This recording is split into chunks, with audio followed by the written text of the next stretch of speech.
Hey, what's going on, guys? I'm XGodz, and today we actually have a big update that just dropped on Black Ops 3. So I'm going to read you guys all of the patch notes courtesy of charlieintel.com. I'll have a link to the original article in the description below that I'm going off of in this video. So go check that out, but let's get right into the video. So first off, we're going to start with multiplayer, and we're just going to head on down multiplayer. We're going to hit all those, and then we're going to go to zombies. The gameplay in the background is just a little bit of zombies. I didn't really have much saved on my computer, so I threw this up, but let's get right into it nonetheless. So for multiplayer updates, the first one is addressed issues where earned dark matter camos were not appearing on black market weapons. Second update is resolved a bug where players were unable to unlock gold/diamond camos on the Marshall 16 and the MX Grand if they earned weapon class mastery before title update 5. Updated visuals for prestige counter and clan tag. Now I'm going to throw a picture up right here. This is what the new prestige or the new kill counter looks like on your weapons. It's pretty cool. I like it a lot. It's definitely a lot easier to read, and I think this is a very needed change for the kill counter. It looks a lot better like this. It is a little bit glitchy right now. My weapons do jump from kills. It's not very updated, but neither was the first one anyway, so this looks a lot better, and I welcome this update. It looks a lot nicer to me. The next update was resolved issue where the wrong image would appear when a player received the Reaper Geist Specialist theme and a supply drop.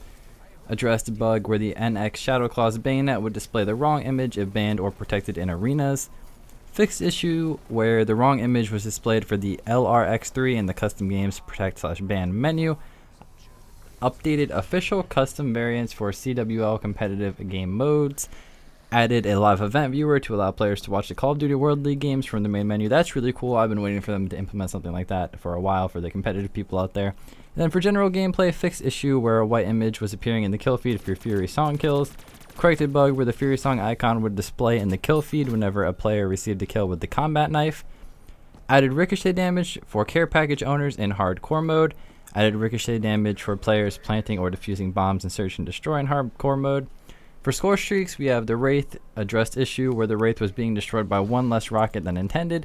And then for Rolling Thunders, fixed bug where the Rolling Thunder could be seen on the minimap by enemies who were not using the Engineer perk.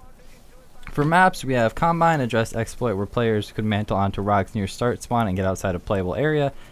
Fringe addressed exploit where players were able to gain an unfair advantage by standing atop invisible collision near Red Barn. Infection prevented player from escorting Safeguard robot from inside building. Redwood spawned model near S&D bomb site B to prevent bad line of sight. Skyjack prevented players from escorting the Safeguard robot from second floor buildings, and adjusted hardpoint zone so players were unable to hold it from outside of the building. Splash spawned an additional collision to prevent yellow tube exploit, and then carved out collision in the red tube to allow for better player movement. I actually like the added objects that they're adding to prevent some lines of sight. It's actually pretty cool that they're going about that like they did on Nuketown. It definitely helps with a lot of the head glitches and whatnot. So for weapons, the ICR has increased accuracy, now has less recoil, which I don't understand this one very much because the ICR was already a laser. Now imagine how good it's going to be. I haven't tested it out yet, but the ICR, it probably has no recoil at all. It's probably the most accurate gun ever in Call of Duty. And then the Iron Gym fixed consecutive attack speed to be consistent with other melee weapons. For challenges, now a lot of people saw my channel when I got the 100% or Dark Ops challenge. I know a lot of you guys came from there. They actually did not fix the 100% or Dark Ops challenge yet still, but I will be doing an update video on that coming soon, so stay tuned for that. But for challenges, fixed issue where players were unable to earn progress towards the Chameleon camo if the Varix 3 was attached. Addressed bug where the Marshall 16's progression would not count towards the MR6 stats if using, or it would count if using the dual wield attachment. Resolved issue where the running gun prestige challenge would not track if players gained kills using the dual wield attachment and the gung ho perk. And then addressed bug where players weren't able to earn progress towards the Chameleon camo if the dual wield perk was equipped. They still didn't do anything with 100%er, which sucks. But for arena, we have improved matchmaking in arenas, fixed issues where parties would occasionally be split when searching for a new arena match.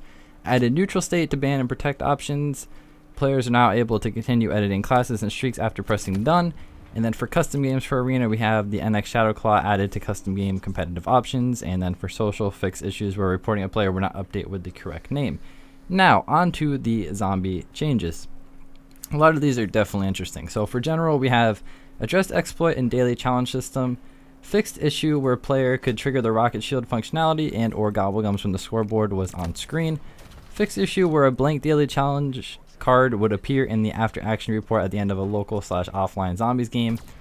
Fix issue where double weapon XP meter did not accurately reflect the amount of XP earned after a match.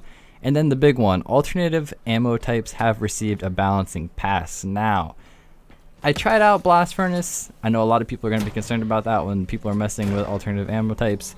It doesn't seem very different to me. If anything, it kills like one less zombie. Blast Furnace isn't very much changed. At least I didn't notice it. I only played till about round 20. So unless they get fixed it on higher rounds, Blast Furnace is still very good. Thankfully. Now, I did notice Dead Wire activates a lot quicker than before. So that's the thing. I didn't notice very much other than that. So for Dryzen Draka changes, we have fixed multiple zombie patching exploits on Dryzen Draka, addressed a variety of exploits where players were able to exit the playable area on Dryzen Draka, fixed issue where the death machine wasn't doing appropriate damage at higher rounds. That's actually really cool. I have noticed that before. Resolved a bug around the Ragnarok DG4 slam ability. Fixed a bug where the Ragnarok DG4's FX would not turn off correctly when two were planted in sequence.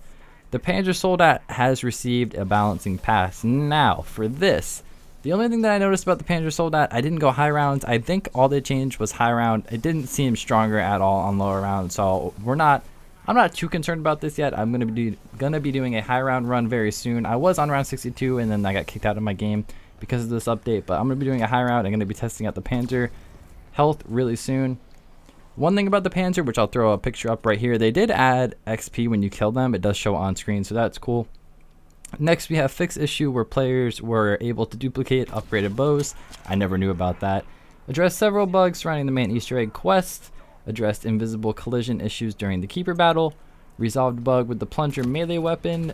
Fixed issue where the jump pads would not activate. And resolved issue where in-game characters could be heard speaking to one another during cinematic sequences.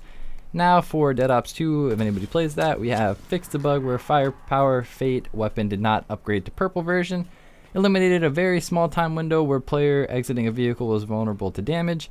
New pickup added post round 24. It's going to be called Coat of Arms, which actually sounds kind of interesting. And then increased Siegebot player vehicle time by 10 seconds for balancing purposes, and increased the health of the golden egg by 3 times.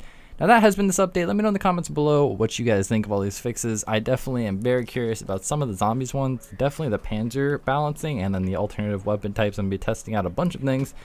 So that, I'm going to be doing that soon, so stay tuned for that. I upload videos every single day for anybody that's new to my channel, and I will see you guys later. Peace.